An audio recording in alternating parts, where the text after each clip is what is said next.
Sports Center. I'm Christine Lisi. This just in. There are no roadblocks scheduled today on either Highway 70 or 54 South. For the latest roadblock information, call 575-678-1178. Tonight's forecast is calling for mostly clear skies. In Alamogordo, expect an overnight low of 68. For Cloudcroft, a low of 57. For tomorrow, we're looking at sunny skies, partly cloudy tomorrow night. Slight chance of rain up in the mountains. In Alamogordo tomorrow, high of 96, low of 68. Cloudcroft tomorrow, high of 79, and an overnight low near 55 degrees. This is the Roundup on ESPN Alamogordo 103.7. Going from the Tularosa Basin and beyond, this is your local connection to the world of sports. From high school to college and to the pros, we cover the latest news and the biggest stories. Don't forget, this is your show. Change the topic anytime. Call us at 437-1230. The Roundup starts right now.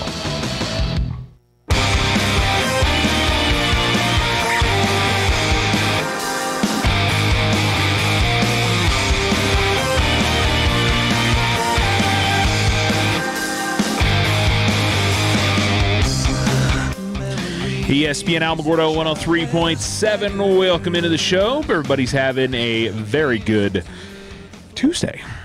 Got high school sports action across the area today. We'll get into all that and plenty more for you guys throughout the program. 437-1230. If you want to change it to some other topic, whatever's on your mind today, we'll get into it. So let's get right there with Alamogordo girls soccer. Their home opener tonight against Carlsbad. Carlsbad off to a good start this season. I think 4-1 to begin the year. So definitely be a good test. No huge surprise that seems like the last few years Carlsbad and Hobbs girls soccer have been pretty darn good. Going back to when Alamo was in the same district with that group, it seemed like those two teams were the teams to beat each year. So it'll be I think a pretty good challenge tonight, and we'll get to the boys here in a second. But, Alamo bounced back after a tough go of it at Hobbs last Tuesday, lost 6-0, came back. I would say expected, maybe not them, but I certainly figured they would bounce back against Chaparral and did 10-0. So certainly a good start to the season. I'm sure they would have wanted a better performance against Hobbs, but such is the reality of it. Carlsbad, as I mentioned, 4-1, beats Las Cruces High 4-0. Los Lunas up at the Aztec tournament 5-0. They lost to Farmington 2-1, and then beat Aztec 1-0, which I imagine would be in the third place game, and then beat Gadsden 10-0. It's like yesterday they played, actually. So they're coming off a game from Monday. Kind of a weird time to schedule, but fair enough. I guess.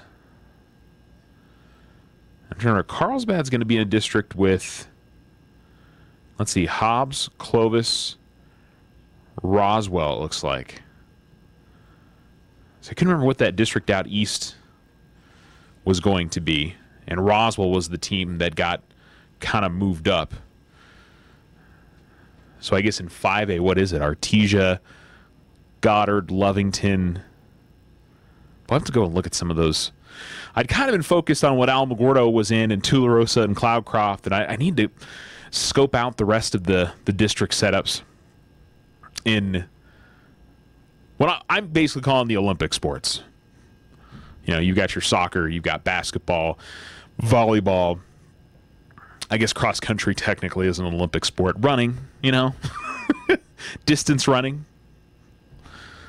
That'd be a fair thing to say. But there are some Olympic sports that don't fit that bill. Swimming's obviously different, so I don't know. Maybe that's not the best descriptor, but everything else other than football, is that better? And then I think the other exceptions are, I say wrestling? No, I think wrestling actually is a similar district too. It's going to take me a while. And just the fact that there's, it used to be that you were in a district and it was the same district for every sport except for, again, you have some sports that don't have enough programs across the state that obviously things are a bit different, but just it's kind of challenging trying to remember all of these, especially when you start talking about other schools. I kind of remember, with Tularosa and Cloudcroft and Mescalero and such, but everything else is a little bit different, to say the least. So, yeah. But I think a tough challenge for the Alamogordo ladies tonight, and what would be a really nice win if they can get the victory tonight against Carlsbad. They're off to a fine start here to begin the season at 4-1. The boys, meanwhile, take on Carlsbad, and I think they're 1-2. So maybe not the start that the Cavemen would have wanted to begin the season, as they.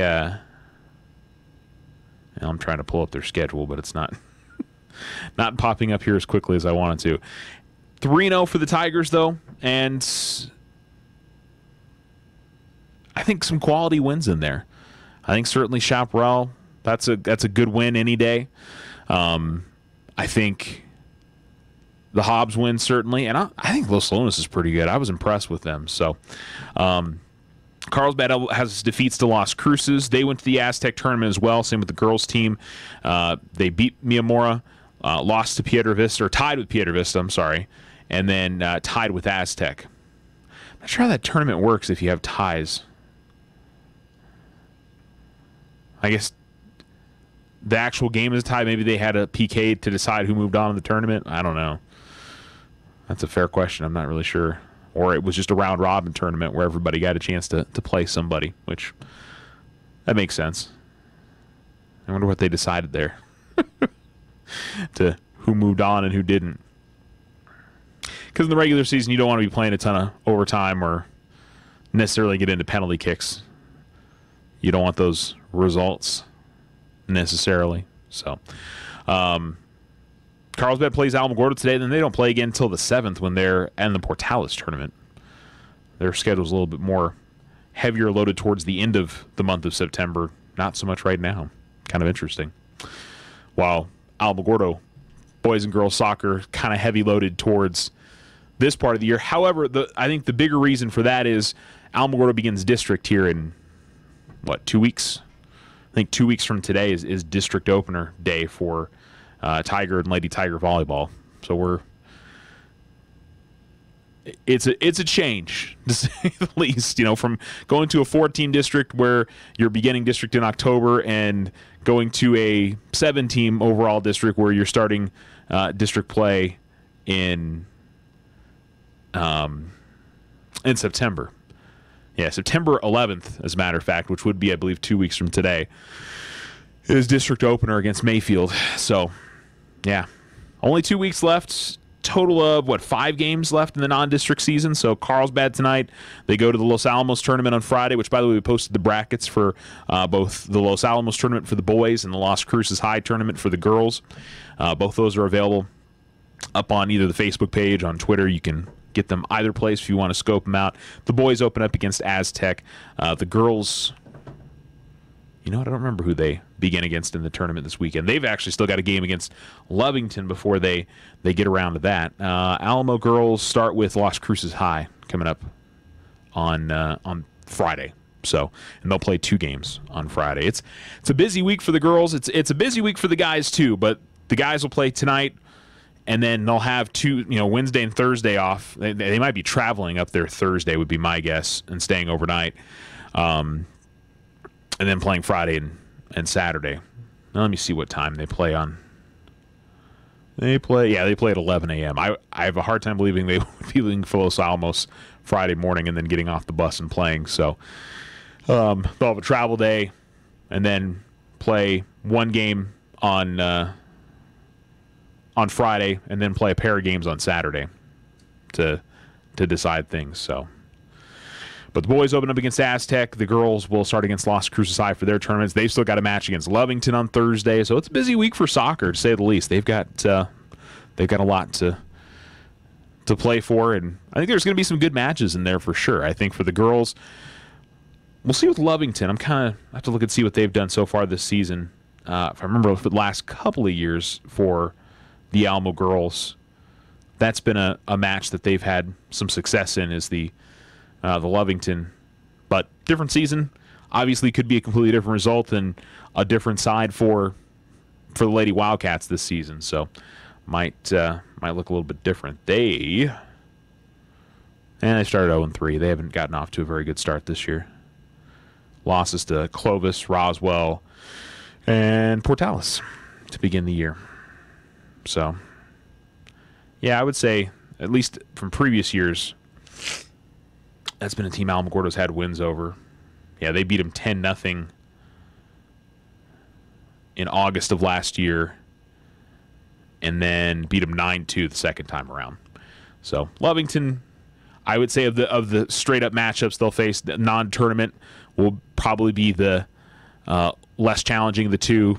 Today, I think, is going to be a tough one for sure. So, hey, I'm sure they'll need the support. Get out there and see the Lady Tigers tonight. It's their first game at home this season, so that'll be a 6 o'clock kickoff, or 7 o'clock kickoff, I'm sorry, this evening. Now, I'm minorly confused because it says 4 p.m. on Thursday. That can't be right. That must, I mean, I know the JV game's supposed to start at 4 p.m. on Thursday, but let me double-check my schedule. Yeah, they've got varsity listed at 6 on the official schedule, so I'll double-check that, make sure there's nothing strange there. Tonight is 7 o'clock for varsity, 5 o'clock for JV at Reinersteinhof Soccerplex. So if you get a chance this evening. Also, you have Alamogordo Volleyball as they take on Chaparral. Now, I got to say, I don't know if I should even mention this. I got a slight kick because I went to the Max Preps page for Chaparral, kind of get ready for today, and I saw they were ranked number 3 in the state, and I went, whoa.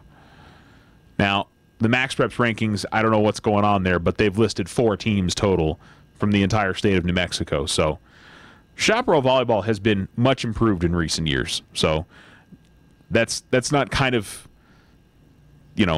saying anything negative against them. It was just one of those that I was like, Chaparral, the number 3 overall team in the state, that's pretty huge. Not the case, but so far this season they've played Deming, lost the Patterson Institute, beat Faith Christian, beat Del Valle. That was down at the Loretto tournament. So I'd love to say I have a good gauge on Faith Christian and Del Valle volleyball. I don't, so not really sure, but it's still a couple of wins that, they lose to a former district foe in Deming. Alamogordo looked good in their first match against Ruidoso. These are some of the matches that they need to win. If they can get some confidence going in their non-district schedule, I think will be a big thing for the Lady Tigers this year. That district schedule is going to be so hard this year. Centennial and Las Cruces High are very good. Mayfield should be pretty good this year. Apparently Oñate is not bad at all, too. So, all 4 Cruces schools are either great or at least solid in volleyball. So the challenge is going to be big there. I'm not sure where Gadsden sits anymore. Their coach moved up to Centennial. Certainly that program kind of took a step back from what it used to be about 5-10 years ago. And they're still pretty good, though. And then you've got Deming from the district, which, if I remember last year, what did Alamogordo do in that district last season? 2-4. So they had wins over Chaparral and Deming in that district. They lost to Santa Teresa both times, swept by Deming, and then lost a 5-setter to Deming in that district tournament. That was a crazy match. I think I was there for that. So it's obviously a different team from last year for both sides. But, you kind of get a feeling at least where the program is going into a given year. Sometimes it's, the cupboard's left bare and it's a completely different group and it's going to change. But that's going to be a decent volleyball district, I think. And from what I'm saying, usually you have maybe 1 or 2 really good teams. I think the district as a whole is pretty solid. So we'll see what Alamogordo can do tonight. It's a big game against Chaparral. And then Valencia Volleyball coming up on Thursday with, I believe they have Santa Teresa on Friday as well. Did I misread my schedule? They've got, let me see. Yeah, they've got Santa Teresa on Saturday. So, Thursday, Saturday. And actually, I think they moved that Santa Teresa to Friday, maybe. Yeah, they did. I remember the change in schedule for that. I think it's going to be a 4, 5, and 6 on Friday to have the weekend off. I vaguely remember seeing that recently. Why I didn't change my schedule on here. Yeah. So 6 o'clock. So they'll play on Friday night. So there you go. Coming up for Alamogordo Volleyball. But tonight, and I should mention, either tonight's match or Thursday, if you want to get out and see Alamogordo Volleyball, they're not back at home for a little while. Now, they do play Tularosa on the 11th, which, you know, not much of a trip out to Tularosa, but it certainly won't be in the friendly confines. And then their next, actual home match will be against Mayfield on the 18th. So that's almost 3 weeks out. That's actually, and the district opener as well. So, plenty coming up for Alamogordo Volleyball as well. We've got Tularosa Volleyball going to Capitan tonight. That's a bit of a schedule change. They were going to be up there on Saturday. I finally got that clarified. They do play at Capitan tonight. They do play Thursday at Cloudcroft. So that's their schedule, and that is Cloudcroft season opener. I haven't seen anything different from that for the Lady Bears. And then they'll go to the Eunice tournament on Friday and Saturday. We also have Mescalero Volleyball tonight taking on Dexter. And I think that's everybody for the evening. I also want to say that there is, I think it's tomorrow, actually. I think they changed the schedule for, I don't know if it was C-Team or JV football. I think it was C-Team because it was for Hot Springs. So I think they changed that from Saturday to, I think, tomorrow because they had to try to work around the officials there. So there were some changes in all of that. So, all right. I think we're all up to speed on what we got for local stuff throughout the day. Plenty to go check out.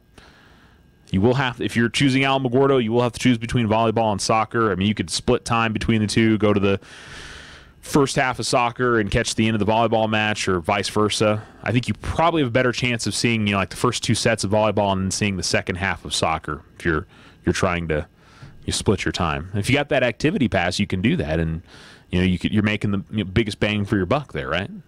Seems like a good plan.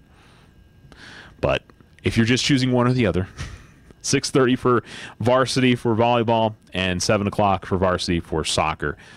And of course, volleyball is similar to basketball in terms that the chances of it running a little late are likely. Meanwhile, soccer, you can pretty much bet that it'll start at 7 o'clock. There's usually enough time between JV unless there's some crazy stuff, injuries or other reasons to stop the clock, weather. But seems like we're supposed to have, cross our fingers, I'm going to ruin it now, but weather's supposed to be pretty good tonight. It's going to be warm, but kind of thankful that it's a little bit later in the evening.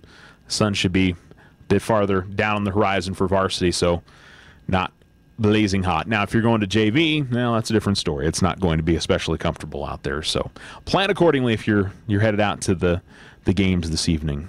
But obviously, if you're over at volleyball, inside, you've got to make that decision. Thule Volleyball's on the road. If you're planning to head up to Mescalero, they are at home tonight. So a few different things to choose from. We'll try to post updates for you on boys soccer.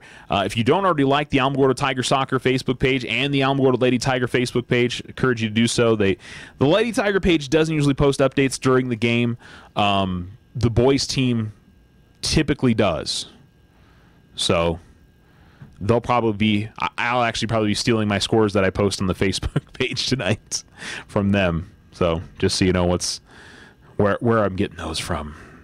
I'll probably give them a share on the Facebook page this evening. So thanks to, and I think it's usually Andres that's posting that. I think Mr. Money's also doing it too. So it's a combination between those two guys that are taking care of that. I think it's Coach Andres though that's working on that.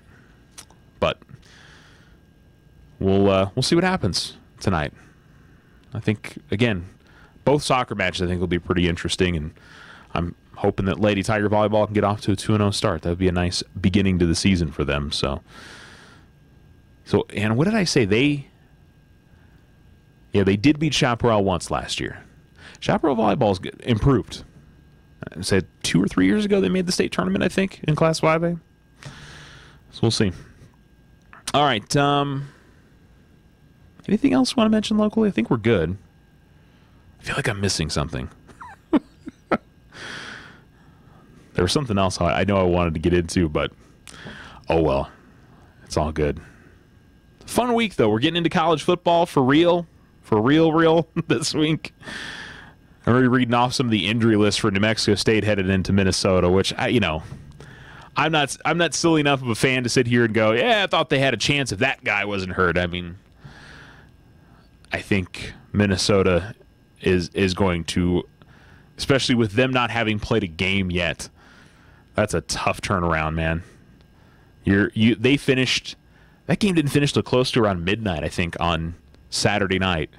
And then they're going to turn around and head up and travel there probably, I don't know if it's today or tomorrow that they'll travel to Minneapolis and play that one. So, fun.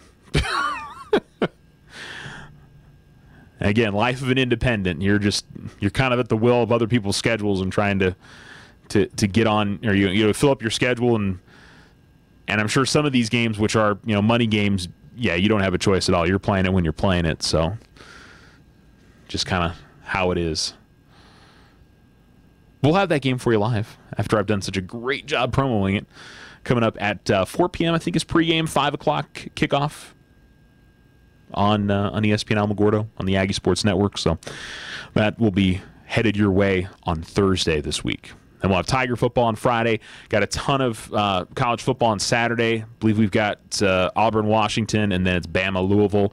So we got that doubleheader for y'all, and also Miami, LSU on Sunday night. So we've got a decent amount to choose from. I think we'll entertain you just fine coming up throughout the weekend with college football. I'm excited to firmly plant myself on my couch and watch some good games. This weekend overall has got some pretty good games. When we do our K&MZ football roundtable on Friday, we'll have some solid stuff for you guys to talk about rather than NFL preseason games. Some good high school games this week across the state again, and then a really good slate of games on Saturday. Actually, I think Friday and Saturday for college football. There's a few decent ones on Thursday. So it's one big thing. It seemed like it used to be you had maybe one game on Thursday, a few more on Friday. Everybody's spreading their legs, spreading their wings out a little bit and getting their schedules. A lot more college football on Friday than there used to be. I know the Big Ten raised a big stink about that, or the people raised a big stink when the Big Ten, but I think the Pac-12 has been doing it for a while now, doing their college games on Fridays, which not a terrible idea. I know people say, Fridays for high school football. Well, yeah. You have a choice that you have to make. I have a hard time believing that people are, if they were going to go to a high school football game in their local town, that they would stay home because there's a Friday night matchup for college football. There may be a few, but that's what the DVR is for. Turn your phone off, go watch the high school game, get home, watch the college game. I mean, in a state like ours, we've got games on Thursdays and Saturdays. In bigger states, I am sure that there are a ton of games on Thursdays and Saturdays as well. So it's a thing to get irritated about. It's the same with the NFL and their Thursday night games. I'll be honest, I would rather have, keep it pretty simple and, high school Friday, college Saturday, NFL Sunday and Monday night. But it's not the world we live in anymore, especially when television networks are clamoring for live sports. That's there's not many television shows that can pull in the ratings of live sports anymore. There's a few that still can kind of get there, but for the most part, now. So, all right, we'll take a break. We'll come back. 437-1230 if you want to call into the show. You're listening to the Roundup on ESPN Alamogordo 103.7.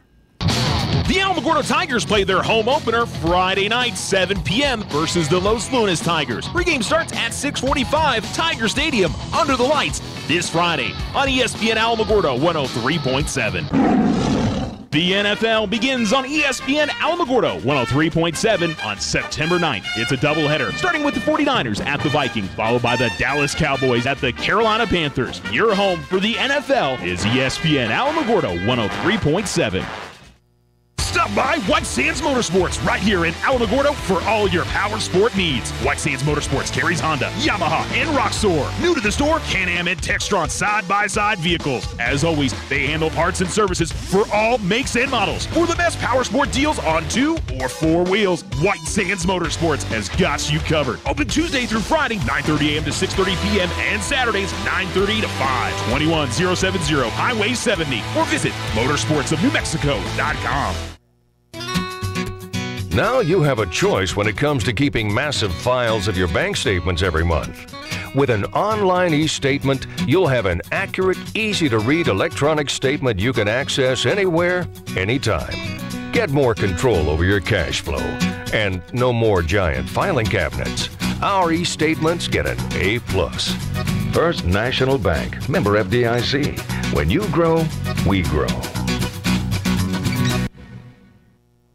What can Big O Tires do for you? They offer trained and certified ASC technicians, nationwide warranty protection, and state-of-the-art equipment. Services include oil, lube, and filter, batteries, brakes, and alignment. Big O strives to provide dependable and expert service at a great price, a wide range of diagnostic, maintenance, and repair services backed by one of the best national warranties. 621 North White Sands in Alamogordo, 1305 North Main Street in Roswell, and 26131 Highway 70 in Rodoso. Big O Tires. Score big with great savings at Justin's Motor Company. Hustle on down to one of Justin's 2 locations. Cars, trucks, SUVs, Jeeps, you name it, Justin's has it. Makes and models to fit any budget and the best customer service in town. One-stop online shopping makes your next car buying experience a breeze. Check out the full inventory, meet the staff, even apply online. All at justinsmotorcompany.com. 2 locations conveniently located on the Holloman Highway or 489-5820, Justin's Motor Company. The KNMZ Football Roundtable is back for its 31st season. 5 local business people and their best football prognostications every Friday at 11 a.m. on ESPN Alamogordo. Manny Gonzalez from Charles Garland and Harris Agency. Donna Columbus of First National Bank. Brandon Burling from Desert Sun Auto Group. Timothy Brock of Christ Community Church. And Jake Roberts of Caldwell Banker Sudderth Nelson. The KNMZ Football Roundtable, Fridays at 11 a.m. on Southern New Mexico sports leader, ESPN Alamogordo 103.7. We normally like to deliver positive and good news during these kindness moments, but I'm afraid the news today is anything but that. The National Safety Council is reporting that cell phone use while driving is leading to 1.6 million accidents per year. That's 330,000 injuries occurring from texting and driving. And sadly, 11 teenagers a day are being killed as a result. These numbers are not going to take care of themselves. While laws are being implemented and policed, the real solution for these statistics is going to have to come as a result of awareness, which comes as a result of conversation. Make sure your children and students are aware of the hazards of cell phone use when driving. Talk to them about these statistics and encourage, beg, or monitor, whatever it takes, to share the urgency of this danger. Safety of our kids is our #1 objective. To learn more, check us out at thekindnessrevolution.net.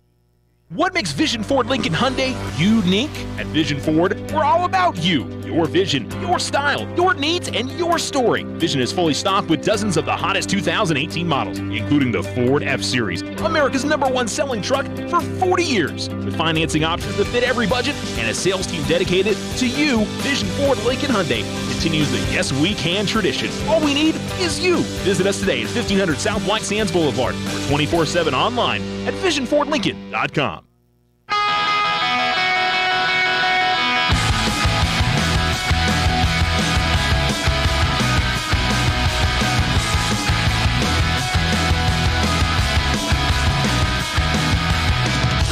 ESPN Alamogordo 103.7. Welcome back into the show. 437-1230 if you'd like to call in. Just about to hit the bottom of the hour.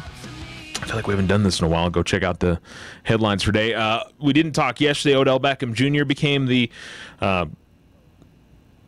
highest paid wide receiver in the NFL. Going to get $95 million over the length of his contract. It was an extension over what he currently had. I was listening to a little bit of Stephen A. during the top of his show today, and he was basically, I don't know if he was saying that Odell Beckham wasn't really worth the money, but he felt like maybe other wide receivers were, or that he needed to step up to the game of that, and the issues of what he was doing in his off week leading up to the playoff game. What was that, 2 years ago, right? So, everybody's going to have an opinion. Beckham essentially said that relieved to have the deal and can just play ball. That's fair. We're back to the discussion of 18-game seasons and 2 preseason games from now Jerry Jones, the Dallas Cowboys owner, says he does not believe the players' health would be adversely affected. This is an argument that's been made plenty. Now, my argument simply is I just think the 16-game season is fine the way it is. Now, owners are going to want an 18-game season because there's more revenue to be made. Let's not pretend that it's anything else other than that they can charge full game prices.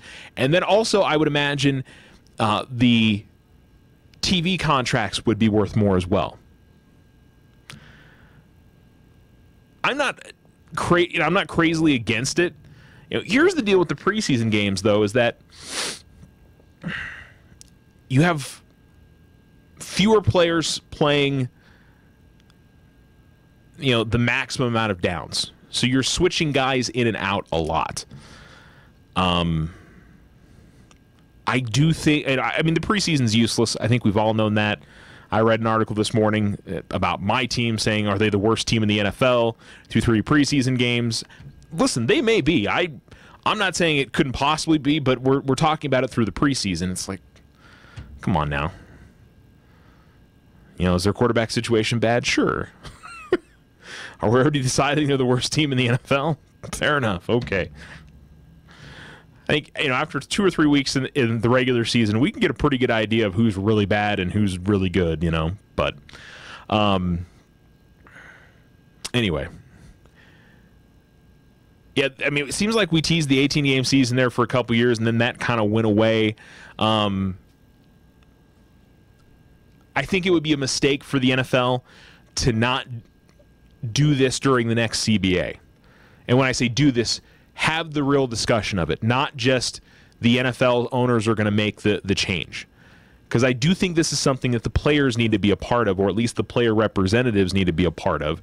Because I think that's been their argument, is that they feel like a full 18-game schedule is not good for the players. But I don't think we've seen a huge amount of preseason injuries. There's definitely been the ones, you look at Lee in Jacksonville, which that's turned into a bigger deal because you've got Jalen Ramsey, of course, running his mouth, which nobody should be surprised by, saying that the new rule that the NFL implemented caused the knee injury. And, I heard Jason Fitz and Sarah Spain yesterday make a good point of, no, it has nothing to do with that. The whole idea of the new helmet rule is they're trying to get NFL players, back up to, squared, heads up, almost stand-up tackling compared to let's lower our head, let's try to get a big hit, take somebody out at the knees. You're still lowering your head if you're going and hitting somebody in the knee. So I do think it's still an incredibly difficult job for the defensive players right now to try and figure out how you can do it the right way, and also, do it in a way that doesn't give a guy a chance to break a tackle. And I think, face-up tackling probably, depends on how strong you are. For guys that are defensive backs, you got a 5'11" defensive back going against a 6'5" wide receiver. You're going to be able to stand up tackle him. That's going to be kind of tough. So I don't know. Ton less flags this weekend, by the way, of the helmet rule. Nobody should be surprised by that. The preseason, they usually work through these things. It's serious. I don't want to sound like an NFL shill, but it's going to be an evolving thing. And I'm all for the fact that the NFL is trying. They could still try to play this game of, we're going to, keep the game the way it is. You guys don't really have any proof, or, that's what they try to do for a long, long time. So I will give them credit for at least making an effort. Now, I don't know how much of a difference this will make, but, again, A for effort for all of that. So I don't know about the 18-game season. I certainly don't think it's necessarily a bad thing for the NFL, and I don't necessarily believe that it's a bad thing for the players. I think you're still going through practice and the normal things that you do in preseason, and your chances of getting hurt on the practice field in a preseason game. And I think probably that's what Jerry's point is. Why not just have them playing an actual game? And if they get hurt in an actual game, it feels a little less pointless. Somebody getting, losing their season in a preseason game or even training camp is just like, ugh. If it's during the the course of the regular season, it's still bad, but it for some reason, and I'm just freestyling from what the discussion has been. So I don't know if I've turned the corner on. I'm kind of the mind that I think the 16-game schedule is perfect, but hey, man, there's money to be made out there. So, and listen, maybe that would give owners an option to lower prices if they have more game. They have one more home game to sell. Maybe the average ticket price drops a little bit. Now, if I were a betting man, I'd say that's probably not going to be the case, that the ticket price will probably stay the same. But that would be kind of a cool side effect of it if, they add a home game and they say, listen, we can still make the same revenue. But I think in adding a home game for every team, the idea is to increase revenue, not to spread it out more. So that's me being optimistic and probably a little naive. But I don't think that would be how that would work out. Does anybody really care that whether Dez Bryant gets signed or not at this point? Because it seems like he's the one that is holding things up than a team. Because I think the Cleveland Browns would have been happy to have him, and it didn't happen yet. He indicated on Twitter that he will likely wait until later in the season to sign with the team. Well, okie doke. He says, I just have to take care of me first. I will play ball this year, just might play a little bit later in the year. I want to be right. That's my focus right now. Life is great over here. All righty. You hope a team later in the year is going to want you. Maybe somebody down the line that'll decide that, hey, we need some help right now. I'm a little surprised a team like New England hasn't taken a chance on him. But I haven't heard or read anything recently about New England wanting or even having any interest in Dez. Because I think if it were the Patriots, I think he probably would have signed with them. What do you think? I feel like the biggest reason that Dez isn't signing with Cleveland is because it's Cleveland. Just my feeling of it. Anything else big? I don't think so. No other huge headlines. U.S. Open, #1 seed on the U.S. Open women's side, lost yesterday, Simona Halep. I can't remember what the headline was, but she was the first. What did I say? She was the first #1 seed on the women's side in the Open era to lose on day one at the U.S. Open. That's not good. Serena won last night. So did Venus. Nadal won. Ferrer had to retire in that match. And I think Federer and Djokovic are playing today.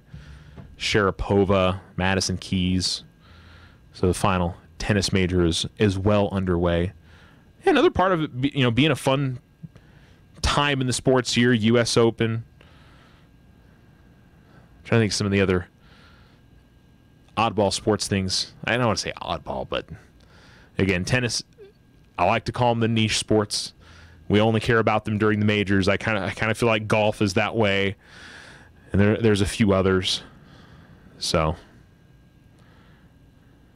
interesting to say the least, but a good sports time of year. I always feel like next weekend you got baseball, college football, the NFL, U.S. Open will be finishing up.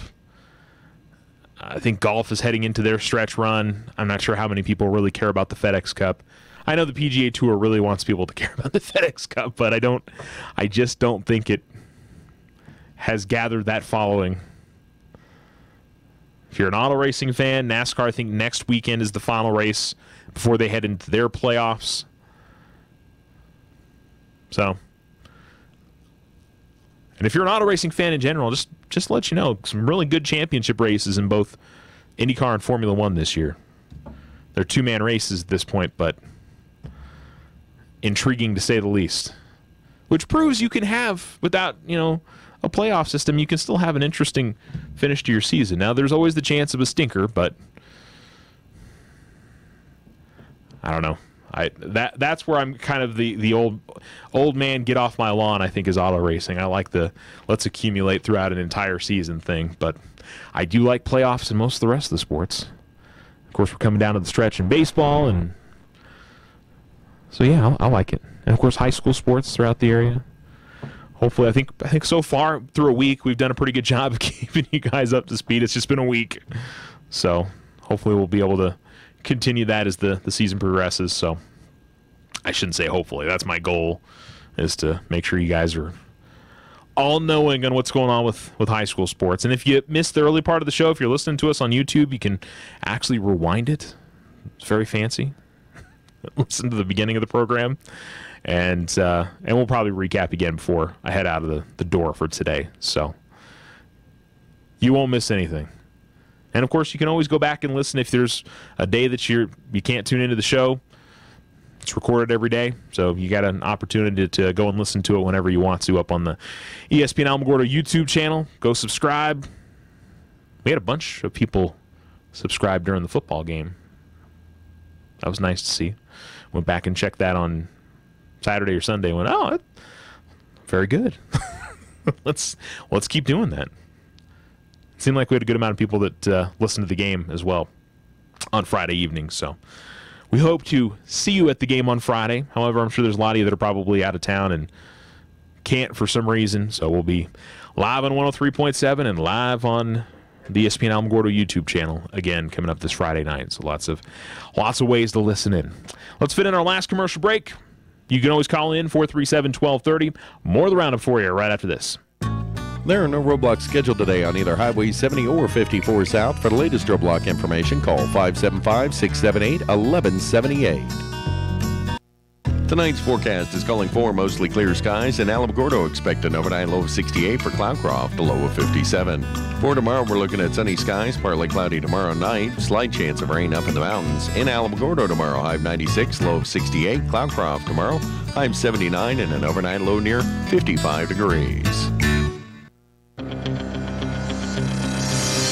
Every student wants their high school sports apparel, and there's only one place to get it, the Winner's Circle. They carry all the local school letter jackets, whether you're a Tiger, Wildcat, or Bear. While you're there, get your jacket personalized with embroidery, stitching, and have your letters and patches sewn on too. They also carry trophies, plaques, and awards, and service with a smile. It's all at the Winner's Circle, 1201 10th Street in Alamogordo. The Army National Guard is committed to keeping the country safe and our communities secure. Composed of hundreds of thousands of citizen soldiers from all walks of life and in every corner of America, the Guard is always ready to respond to local or national emergencies. The Army National Guard reacts to domestic operations in each of America's 54 states and territories, including Puerto Rico, the Virgin Islands, Guam, and the District of Columbia. Each state National Guard's unique domestic role is to act as the first line of defense in support of civil authorities in their state. The Guard's emergency responses include service search and rescue missions for floods, combating wildfires, hurricane and tornado recovery, and the presidential inauguration. The Army National Guard. We are always ready. We are always there. And in every state and territory, we stand guard for our communities. To learn more, log on to NationalGuard.com. Sponsored by the New Mexico Army National Guard. Aired by the New Mexico Broadcasters Association and this station. Is your back-to-school list getting a little longer than you expected? OFCU's Visa Platinum Credit Card eases the unexpected. OFCU's Visa Platinum Credit Card gives you an interest-free grace period of at least 25 days on new retail purchases when the balance is paid in full each month. No fees for cash advances at OFCU's ATMs and branches. Back to school with OFCU is as easy as ABC. All loans subject to credit approval. Other restrictions may apply. Federally insured by NCUA. OFCU, 3 branches in Otero County. Call 434-8500. This is Brandon with Desert Sun. I'm not sure if you all know this, but Desert Sun Auto Group consists of 5 dealerships across the great state of New Mexico. This means we have 5 new car departments with over 500 vehicles to choose from and over 200 quality pre-owned vehicles. Majority of these vehicles, when bought from us, are backed with Desert Sun's lifetime powertrain protection. Stop by either Desert Sun Motors or Desert Sun Toyota today and let us help you find your new ride. See our full inventory at DesertSunMotors.com. Lose weight, be happier, get smarter, improve your memory, all by doing one thing. Sleep well. Tax time in 2018 is your chance to catch up on great sleep. Use your hard-earned tax refund to buy yourself the one thing that can make the biggest difference in your health, a new mattress to get better sleep. Sleep Well is here to help you find the right mattress for your needs. Back problems? Too heavy snoring? Sleep Well can help you. Sleep hot? Your partner toss and turn? No problem. Sleep Well can help. Corner of First and White Sands. Sleep Well. When you sleep well, you live well. Slow internet again? Signal constantly dropping? Don't take it out on your computer. Instead, call Tularosa Basin Telephone Company for internet stress relief.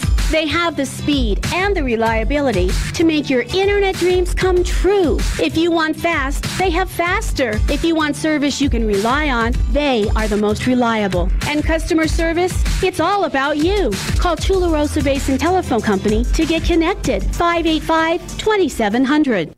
No one in AA said to me, why would a nice young girl with such a great future drink so much? They told me about themselves, and I found out that there were a lot of other people who were just like me. They drank only because the desire to drink was stronger than anything else. They didn't say to me, if only you'd do this, you wouldn't drink. In AA, they said, welcome, come in and sit down. We know how you feel. Alcoholics Anonymous. It works. For the local AA hotline, call 430-9502. That's 430-9502.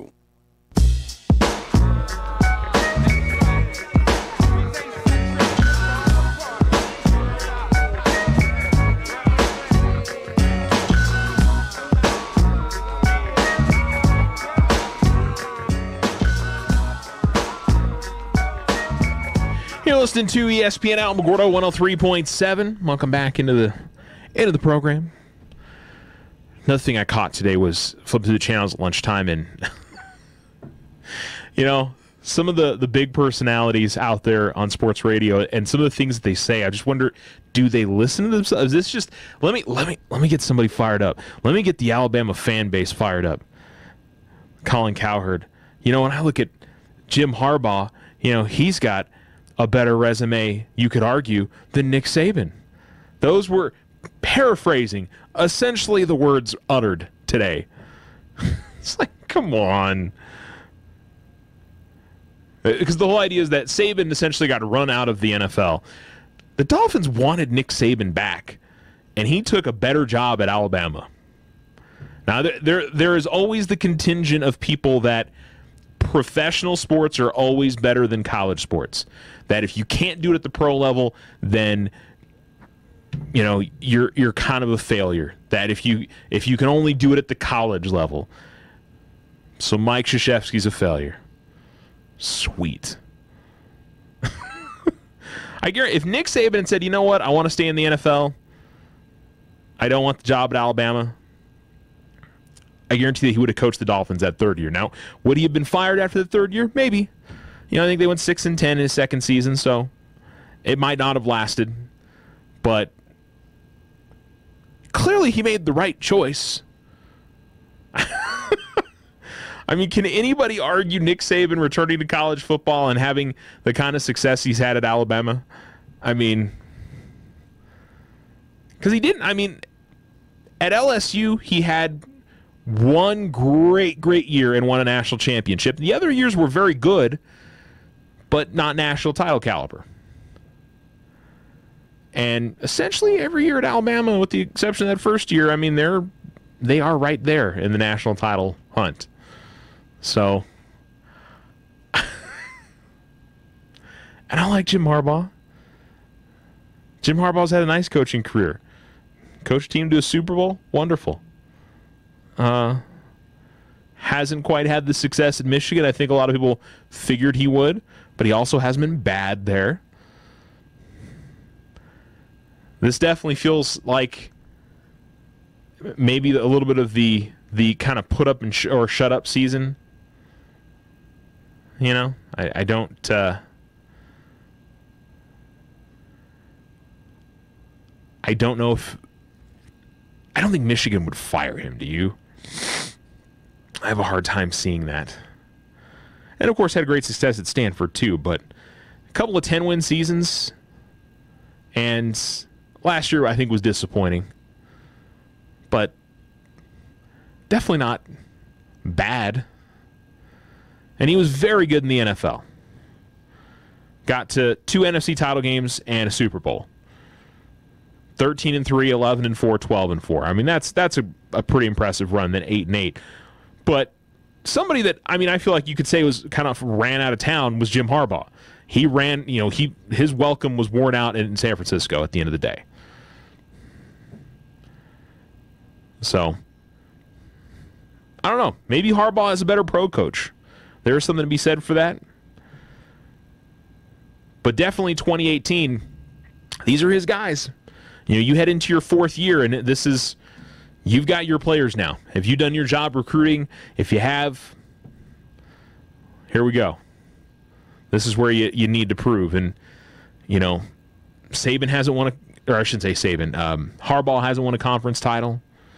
Saban, if we're making the comparison between the two, they won a division title in the second year, and then they were national title winners and undefeated in 2009. So by his 3rd season. I just... How are we making comparisons between a guy that's won 6 national championships to somebody that, yes, took a team to a Super Bowl, yes, took them to 2 NFC title games, and has won a conference championship with Stanford? I didn't know we were making that comparison. That's a weird one. I mean, Saban, Saban's comparisons are, I feel like, there's only a few that we're talking about. We're talking about guys like Bear Bryant that we're making, current coaches. I don't think there's anybody that we make the comparison to right now.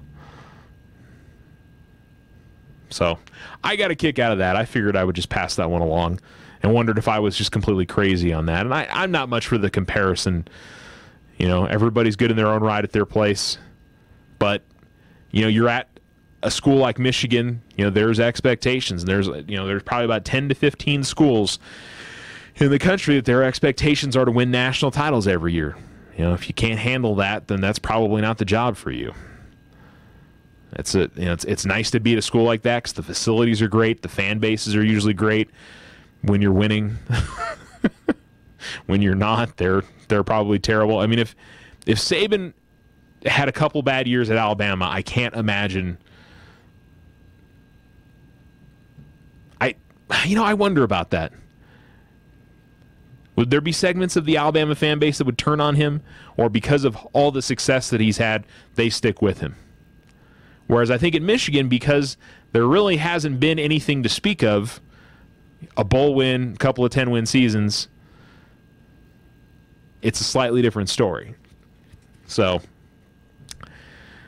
I don't know what the craze, the maize and blue crazy people are talking about when it comes to Harbaugh, or is this the outside media is building this up more than it is? If it's another disappointing year, you got to wonder if somebody from the NFL comes calling for Harbaugh if he goes. And it's 4 years. This is about his limit so far. He did, 4 or 5 years at Stanford, did the 4 in San Francisco. This is his 4th year at Michigan. I'll be curious to see, number one, what happens this year, and if it's another similar year where they're an 8-9 or a 10-win season, but they don't beat Ohio State and they don't win a division, they don't get to the Big Ten championship game at minimum. Be very curious. We'll talk more college football throughout the week, get some idea of who we should be watching out for this year. I think it's kind of the same names you would expect, and I think there's some fun names returning to the fold. I think it's good that Miami is competitive again. I don't know if they're going to legitimately be in a national title hunt anytime soon, but Mark Richt has got them going in the direction that they've tried to get back to for a number of years. But I will say with Miami, this is the first run of about 4 or 5 years where they haven't kind of been in limbo with an NCAA investigation of some kind. So, some of the guys that were there before, they just had to deal with that, and it's tough to try to balance those two things. So there's nothing hanging over the Canes' head for now. We'll see how much the Urban Meyer suspension is going to affect Ohio State. How good is Georgia again this year? How good is, a lot of people think Auburn's going to be very good this season. Penn State, what kind of jump can they make this season? Anybody out west going to have a chance to make the college football playoff? Washington, USC, Oregon's had some upheaval. How about UCLA? Probably first year for Chip Kelly, but there's no doubt that Jim Mora had talented players there. So, Kelly coming into that spot, it's not like, again, not a situation where the cupboard should be bare by any means at UCLA. Big 12, Oklahoma. Do we see Texas start to make a move in the right direction? Second year for, I can't think of his name now. Herman, right? Coach Herman? Yeah. From Houston. Does Texas start to make some inroads and get better? Who else should we be thrown in that mix? Anybody else from the ACL? Clemson, obviously. I think it's going to be a fun college football season. When is it not a good college football season? I don't listen. I'll be honest with you. I'm a little bit more excited for the college football season this year than I am for the NFL. And it's not a rip on the NFL. I'm just saying, in terms of games and getting ready for the football season, I think I've been more intrigued to see what happens in college football this year than in the NFL. So, I don't know what that says about me. I feel like for the most part, I've always been more of an NFL guy, been more of a pro football guy than a college guy. I've never, the teams that I've followed have never had I guess back in the day when I claimed Miami as my favorite team and they were winning national titles back in the early 2000s, or a national title in the early 2000s. Should have been 2. Pass interference. Give me a break. I'm still holding on to things from my childhood. That age from about 13 to 18. Had the Music City Miracle and then that nonsense in the Ohio State-Miami game. And yes, it was nonsense. Miami should have been the national title winner that year. Never let it go. At least I guess I'm sort of laughing about it. All right, what do we got today for you? Alamogordo Girls Soccer, 7 o'clock for varsity over at Reiner Steinhoff Soccerplex. Alamogordo Volleyball, 6:30 varsity start time at the Tiger Pit. Alamogordo Boys Soccer at 6 o'clock tonight at Carlsbad. Alamogordo, it's all the Alamogordo for today. Tula Rosa Volleyball at Capitan tonight. When is the start time on that? Let me see. Get to that before the show. We'll see if I can get there or not. Mescalero Volleyball tonight against Dexter. Thule, it's listed at 5, but I think that's probably when JV starts. But anyway, that's at Capitan tonight. and Dexter at Mescalero Volleyball this evening. That's all that's on the schedule for a Tuesday. You guys have a great one. Get out there and see some high school sports. Talk to you guys tomorrow here on ESPN Alamogordo 103.7.